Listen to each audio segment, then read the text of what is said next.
ഇറാന്റെ പുതിയ യുദ്ധതന്ത്രം പുറത്തു വന്നിരിക്കുന്നു. സത്യത്തിൽ ഫെബ്രുവരി 28 തുടങ്ങിയ ഇറാൻ അമേരിക്ക ഇസ്രായേൽ യുദ്ധം ഇതുവരെ എവിടെയും എത്താത്ത സ്ഥിതിയിൽ തുടർന്നുകൊണ്ടിരിക്കുകയാണ്. സത്യത്തിൽ എന്തിനാണ് യുദ്ധം തുടങ്ങിയത് എന്ന് രണ്ടുപേർക്കും അറിയാത്തൊരവസ്ഥയിലാണ് ഇപ്പോൾ എത്തി നിൽക്കുന്നത്. ഇപ്പോൾ പ്രധാനമായിട്ട് അവിടെ വന്നിരിക്കുന്ന ഒരു വിഷയം ഹോർമൂസ് കടലിടുക്കാണ്. ഈ ഹോർമൂസ് കടലിടുക്ക് എന്ന് പറയുന്നത്, കടല് എന്ന് പറഞ്ഞാൽ കടലും കടലിടുക്കൊക്കെ ഒന്ന് തന്നെയാണ്. ഈ കടല് ഏതെങ്കിലും ഒരു രാജ്യത്തിൻ്റെ ആവാൻ എന്ത് അവകാശമുള്ളത്? എല്ലാവരും പരസ്പരം ഇരുന്ന് ചിന്തിക്കേണ്ട ഒരു കാര്യമാണിത്. ഒരു രാജ്യത്തിൻ്റെ പരിസരത്ത് ഉള്ള കടല് അത് ഞങ്ങളുടേതാണെന്ന് ഒരു രാജ്യം പറയുകയാണെങ്കിൽ സംഭവം വലിയ അപകടകരം നിറഞ്ഞ അവസ്ഥയാണ്. ഞാനൊരു കാര്യം പറയട്ടെ. നമ്മളൊരു വീട് കയറ്റിയിട്ട് നമ്മളൊരു മതിലൊക്കെ കെട്ടിയൊരു ഗേറ്റ് വെച്ചിട്ടുണ്ട്. അതിൻ്റെ മുന്നിൽ കൂടെ ഒരു വഴിയുണ്ട്. ആ വഴിയിൽ കൂടെ പോകുന്നത് എന്തു തന്നെയായാലും അതിനൊക്കെ ചുങ്കം പിരിവ് വേണമെന്ന് ഈ വീട്ടുകാർ, ഈ മതിലും ഗേറ്റും വെച്ചവൻ പറയുകയാണെങ്കിൽ എന്തായിരിക്കും അവസ്ഥ? പബ്ലിക്കായിട്ടുള്ള വഴിയാണ്, ആലോചിക്കണം. സമുദ്രം എന്നത് പബ്ലിക്കാണ്. ഓരോ രാജ്യത്തിൻ്റെ തീരങ്ങളിലും കടലുകളുണ്ട്. ആ കടലുകൾ ഞങ്ങളുടേതാണെന്ന് അവകാശപ്പെടാൻ ഓരോ രാജ്യങ്ങളും തുടങ്ങിയാൽ എന്തായിരിക്കും ഇവിടുത്തെ അവസ്ഥ? ആദ്യം ഇറാൻ പറയുന്നു ഈ കടലിടുക്ക്, കാരണം അവരുടെ ബോർഡർ ആണ് ഈ ഹോർമൂസ് കടലിടുക്ക്, ഇത് ഞങ്ങളുടേതാണ്. സത്യത്തിൽ ഇതിൻ്റെ പ്രാധാന്യം എന്താണെന്ന് വെച്ചാൽ, അങ്ങ് യൂറോപ്പിൽ നിന്ന് ഏഷ്യൻ ഭാഗത്തേക്ക് വളഞ്ഞ് കടലിൽ കൂടെ വരാതെ പെട്ടെന്ന് ഈ കടലിൽ കൂടെ ഇങ്ങോട്ട് ഇപ്പുറത്തേക്ക് കിടക്കാൻ പറ്റുന്നു എന്നതാണ്. അതായത് കിലോമീറ്ററുകളോളം കപ്പലുകൾക്ക് യാത്ര ചെയ്യാതെ പെട്ടെന്ന് ചരക്കുമായി യൂറോപ്പിൽ നിന്ന് ഏഷ്യൻ രാജ്യങ്ങളിലേക്ക് എത്താൻ സാധിക്കും. അപ്പോൾ വലിയൊരു ബൈപ്പാസ്, ഷോർട്ട് വഴിയാണ് ഈ ഹോർമൂസ് കടലിടുക്ക്. വേറെയും ചെറിയ ചെറിയ കടലിടുക്കുകൾ ഇത്ര തന്നെ ഇമ്പോർട്ടൻ്റ്, കാരണം അത് കുറച്ചും കൂടി കർബിടൊക്കെ ആയിട്ടുള്ള കടലിടുക്കുകളാണ്. അപ്പോൾ ഈ കടലിടുക്ക് ഞങ്ങളുടേതാണ്, അതുകൂടെ കപ്പലുകൾ പോകുമ്പോൾ ഞങ്ങൾ ചുങ്കം പിരിക്കും. ഇതാണ് ഇറാൻ ആദ്യം തുടങ്ങി വെച്ച അവരുടെ അസുഖം. ഇറാന് പണ്ട് കാലത്ത്, അതായത് അമേരിക്ക തന്നെ അന്ന് അവരുടെ ഒപ്പമാണ്, ഈ ക്രൂഡ് ഓയിൽ എന്ന് പറയുന്ന സാധനം ആദ്യം കണ്ടെത്തിക്കൊണ്ട് ഇവിടെ കച്ചവടം നടത്തിയ പ്രധാന ഒരു രാജ്യമാണ് ഇറാൻ. അന്നവർ ഇത് കച്ചവടം ചെയ്തിട്ട് ഒരുപാട് കാശുകൾ സ്വന്തമായി ഉണ്ടാക്കിയിട്ടുണ്ട്. പക്ഷേ ദൈവം അവർക്ക് കൊടുത്ത പണിയാണ് അവർ ഈ കിടന്നിപ്പോൾ ഈ വട്ടം തിരിയുന്നത്. എന്നാലും എന്നെ അത്ഭുതപ്പെടുത്തുന്ന ഒരു കാര്യം, ഇത്രയൊക്കെ ക്രൂഡ് ഓയിൽ വിറ്റിട്ട് ഇത്രയൊക്കെ, അതായത് ഫെബ്രുവരി 28 മുതൽ ഇസ്രായേൽ, അമേരിക്ക എന്നീ രാജ്യങ്ങളിലേക്കും കൂടാതെ ഗൾഫ് രാജ്യങ്ങളിലേക്കും മുഴുവൻ തന്നെ സ്ഥിരമായിട്ട് അവർ ഡ്രോണുകളും മിസൈലുകളും വാർ ഫ്ലൈറ്റുകളും അയച്ചുകൊണ്ടേയിരിക്കുന്നു, ആക്രമിച്ചുകൊണ്ടേയിരിക്കുന്നു. ഫെബ്രുവരി 28 അമേരിക്കയും ഇസ്രായേലും ഇറാനെ ആക്രമിച്ചപ്പോൾ അവരെന്താ ചെയ്തത്? അവർ അമേരിക്കയുടെ താവളങ്ങളുള്ള ഗൾഫ് രാജ്യങ്ങൾ, അതായത് Saudi Arabia, UAE, Bahrain, Kuwait, Qatar, ഇവിടെയൊക്കെ അമേരിക്കയ്ക്ക് താവളങ്ങളുണ്ട്, അവരുടെ ക്യാമ്പുകളൊക്കെ ഉണ്ട്. ഈ ഇറാൻ അവിടേക്കൊക്കെ തുരുതുരാ മിസൈലുകൾ അടിച്ചു വിട്ടു. ആ ക്യാമ്പുകളിലേക്ക് എന്ന പേരിൽ അവിടുത്തെ എയർപോർട്ടുകളിലേക്കും പബ്ലിക്കിലേക്കും ഒക്കെ മിസൈലുകളും ഡ്രോണുകളും അയച്ചു കൊണ്ടിരുന്നു ഇറാൻ. ഫെബ്രുവരി 28 മുതൽ ഇപ്പം എത്ര മാസമായി? March, April, May, June, July, August, almost 6 മാസം. കഴിഞ്ഞ ആഴ്ചയും UAEയിലേക്കും ഖത്തറിലേക്കും ബഹ്റിനിലേക്കും സൗദിയിലേക്കും ഒക്കെ പടപടാച്ചിൽ അയച്ചിട്ടുണ്ട്. അപ്പോൾ ഇത്രയും മിസൈലുകളും ഡ്രോണുകളും വാർ ഫ്ലൈറ്റുകളും ഇപ്പോഴും അവർക്ക് അയക്കാനുണ്ടെങ്കിൽ ഇപ്പോഴും അവർക്ക് ഇത് കിട്ടിക്കൊണ്ടിരിക്കുന്നുണ്ട് എന്നതാണ് നമ്മൾ മനസ്സിലാക്കേണ്ടത്. അപ്പോൾ യുദ്ധം ഇപ്പോഴും വളരെ ചാലഞ്ചായിട്ട് രണ്ടുപേരും വെല്ലുവിളിച്ചുകൊണ്ട് തന്നെയാണ് മുന്നോട്ട് പോയിക്കൊണ്ടിരിക്കുന്നത്. ഒരു തരത്തിലും പിന്നോട്ട് പോകുന്നില്ല. അതിൻ്റെ ഇടയിൽ കുറേ ഒത്തുതീർപ്പ് ചർച്ചകളൊക്കെ നടന്നു. പിന്നെന്താ വെച്ച് കഴിഞ്ഞാൽ അതിനൊന്നും ആരും അത്ര വില കൊടുത്തിട്ടില്ല. കാരണം അതിന് മുൻകൈ എടുത്തത് പല പ്രാവശ്യവും പാകിസ്ഥാനാണ്. പാകിസ്ഥാനെ എല്ലാവർക്കും അറിയാലോ. പാകിസ്ഥാൻ എന്ന് പറഞ്ഞാൽ ഇന്ത്യയിൽ നിന്ന് വേറിട്ട് പോയ, ഇന്ത്യയിലുണ്ടായിരുന്ന കുറേ തീവ്രവാദികളുടെ ഒരു കേന്ദ്രമാണ്. ഇന്ത്യയിലുണ്ടായിരുന്ന കുറേ തീവ്രവാദികൾ അവർ രാജ്യം മുറിച്ചു വാങ്ങിപ്പോയി. അന്ന് പോകാത്ത കുറച്ച് തീവ്രവാദികൾ ഇപ്പോഴും ഇന്ത്യയിലുണ്ട്. അതിൽ കുറച്ച് ആൾക്കാർ ഇപ്പോഴും ഇന്ത്യ മുറിച്ചു കൊണ്ടുപോകണം, കേരളം മുറിച്ചു കൊണ്ടുപോകണം എന്നൊക്കെ പറഞ്ഞ് നടക്കുന്ന കുറേ ആൾക്കാർ ഇപ്പോഴും ഇന്ത്യയിലുണ്ട്. അവരാണ് നീറ്റ് പരീക്ഷ അല്ലെങ്കിൽ മറ്റ് പരീക്ഷ അല്ലെങ്കിൽ പൗരത്വ ബില്ല് അല്ലെങ്കിൽ SIR എന്നൊക്കെ പറഞ്ഞ് അല്ലെങ്കിൽ കർഷക സമരം എന്നൊക്കെ പറഞ്ഞ് എന്തെങ്കിലും ഉണ്ടാകുമ്പോൾ അവിടെ പോയിട്ട് അങ്ങോട്ട് ഭയങ്കരമായിട്ട് കലാപവും ലഹളയും ഹൈഡ്രജൻ ബോംബ്, പെട്രോൾ ബോംബ്, മറ്റേ ബോംബൊക്കെ ഉണ്ടാക്കി ആകെ പുകമുറ സൃഷ്ടിച്ച് കലാപം ഉണ്ടെന്ന് വരുത്തി തീർക്കാൻ ശ്രമിക്കും. അതേ അന്ന് മുറിച്ചു പോയ പോക്കിൽ പോവാതെ ഇവിടെ ഇരുന്ന് അവശേഷിച്ച കുറച്ച് പേര്, അവർ തന്നെയാണ് ഇപ്പോഴും ഇന്ത്യയുടെ തലവേദന. അതവിടെ നിൽക്കട്ടെ. അപ്പോൾ ഈ ഇറാൻ എന്ന് പറയുന്ന ഈ രാജ്യം ഈ കളിച്ചുകൊണ്ടിരിക്കുന്ന വൃത്തികെട്ട കളി, ആ കളി അമേരിക്കയും ഇസ്രായേലും ഇവരും തമ്മിലുള്ള യുദ്ധം അവസാനിപ്പിക്കണം എന്ന് പറഞ്ഞ് 2-3 ചർച്ചാ യോഗങ്ങൾ ഇസ്ലാമാബാദിലൊക്കെ നടത്തി. ആരാ മുൻകൈ എടുത്ത്? പാകിസ്ഥാൻ. അത് അന്നേ എല്ലാവരും ചിരിച്ചു, ഇതൊന്നും നടക്കാൻ പോണ കാര്യമില്ലെന്ന് എല്ലാവർക്കും അറിയാം.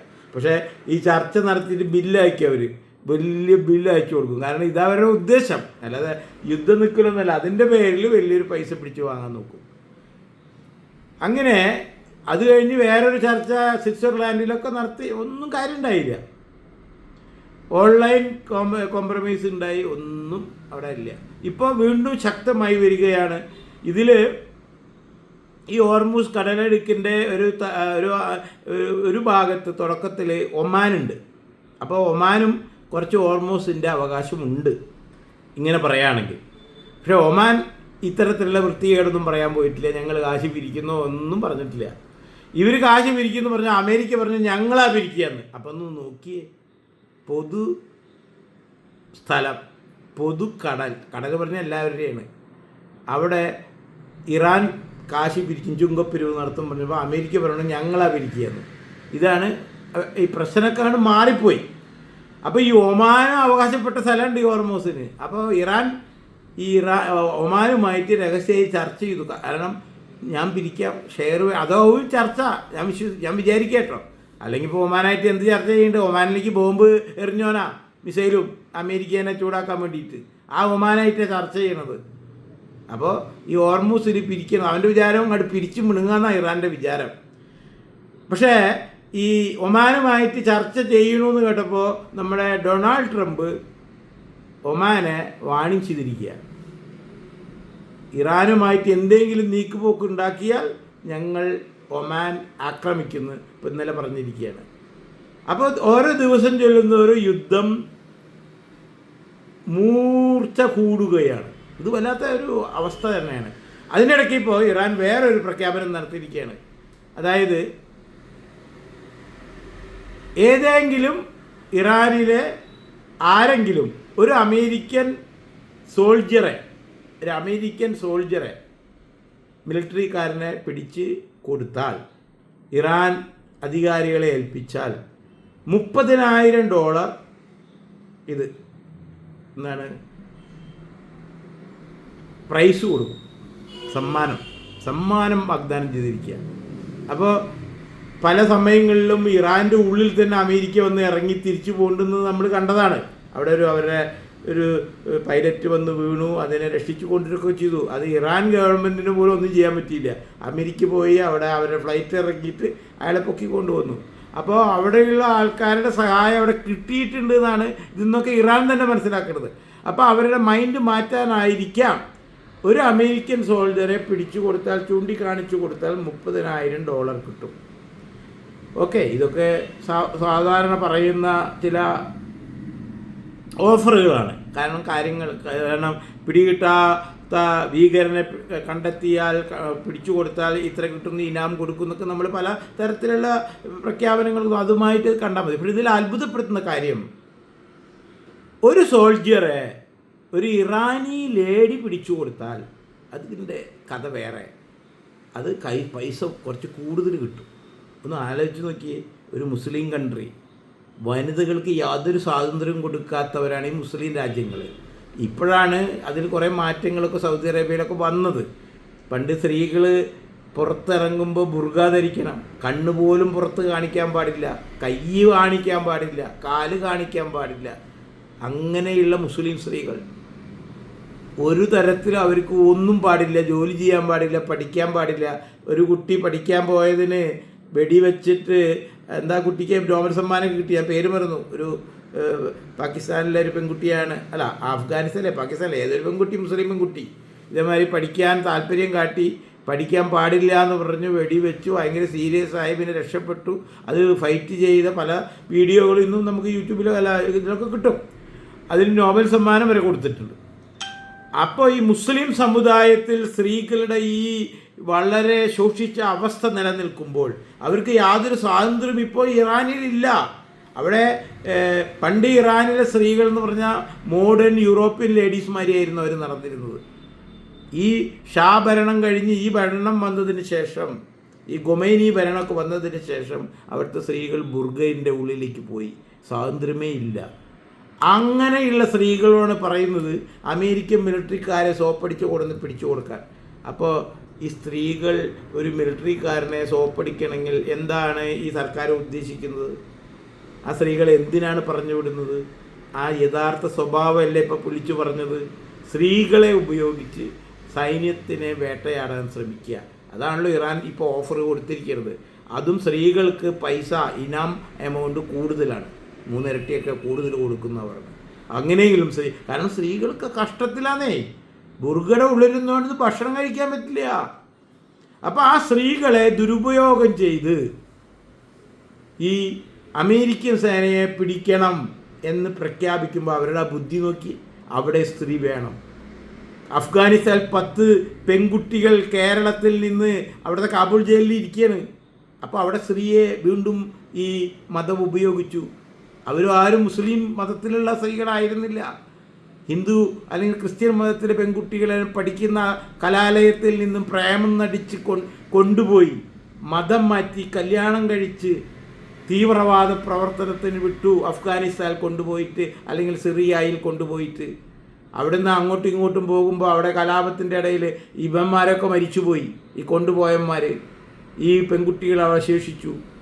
ഇന്ന് ഇവിടുത്തെ പൗരത്വം ഇന്ത്യയിലേക്ക് തിരിച്ചു വരാൻ പറ്റാതെ കാബൂൾ ജയിലിൽ കിടക്കുകയാണ്. സ്ത്രീകളെ ഇങ്ങനെ ഉപയോഗിക്കുന്നൊരു മതം വേറെ എവിടെയും കാണുകയില്ല. കഷ്ടമാണ്. എന്താ അറിയില്ല, സ്ത്രീകളോട് പ്രത്യേക ഒരു താല്പര്യം. എന്നാൽ സ്ത്രീകൾക്ക് സ്വാതന്ത്ര്യം ഇല്ലേ, പഠിക്കാൻ പാടില്ല, ജോലി ചെയ്യാൻ പാടില്ല. പിന്നെ എന്ത് സ്വാതന്ത്ര്യം അവർ കൊടുക്കുന്നത്? ഞാൻ പറയുന്നില്ല പച്ചയ്ക്ക്. നമ്മളിപ്പോൾ കണ്ടതല്ലേ, 26 പേരെ ജെട്ടി ഊരി നോക്കിയിട്ട് വെടിവെച്ച് കൊന്നു. അപ്പോൾ അവരുടെ ഭാര്യമാരെ എന്നെ തൊട്ടില്ല. കാരണം സ്ത്രീകളെ വേറെ ആവശ്യത്തിന് വേണം. ഇതല്ലേ അവരുടെ മനസ്സിലിരിപ്പ്. ഇത്രയും വൃത്തികെട്ട ഒരു എത്തിക്സ് വേറെ ഉണ്ടോ? എന്തായാലും ഇറാനിൽ പോയി പ്രഖ്യാപിച്ച അമേരിക്കൻ മിലിറ്ററിക്കാരെ പിടിച്ചു കൊടുത്താൽ അവിടുത്തെ സ്ത്രീകൾക്ക് പ്രത്യേക ഇനാം കൊടുക്കും. വല്ലാത്തൊരു കഷ്ടം തന്നെയാണ്. എന്നാണ് ഈ യുദ്ധം അവസാനിക്കുക? ഈ യുദ്ധം തുടർന്നുകൊണ്ടേയിരുന്നാൽ ലോക സാമ്പത്തിക അവസ്ഥ വളരെ ദയനീയമായിട്ട് മാറുമെന്നതിന് യാതൊരു സംശയവും വേണ്ട. ഇതിന് ആരെങ്കിലും മുൻകൈ എടുത്തില്ലെങ്കിൽ ഇത്തരത്തിലുള്ള പ്രഖ്യാപനങ്ങളുമായിട്ട് ഈ എൻജോയ്മെൻറ്റിന് മുന്നോട്ട് പോയി കഴിഞ്ഞാൽ യുദ്ധം അടുത്തൊന്നും നിൽക്കുമെന്ന് ആരും പ്രതീക്ഷിക്കേണ്ട.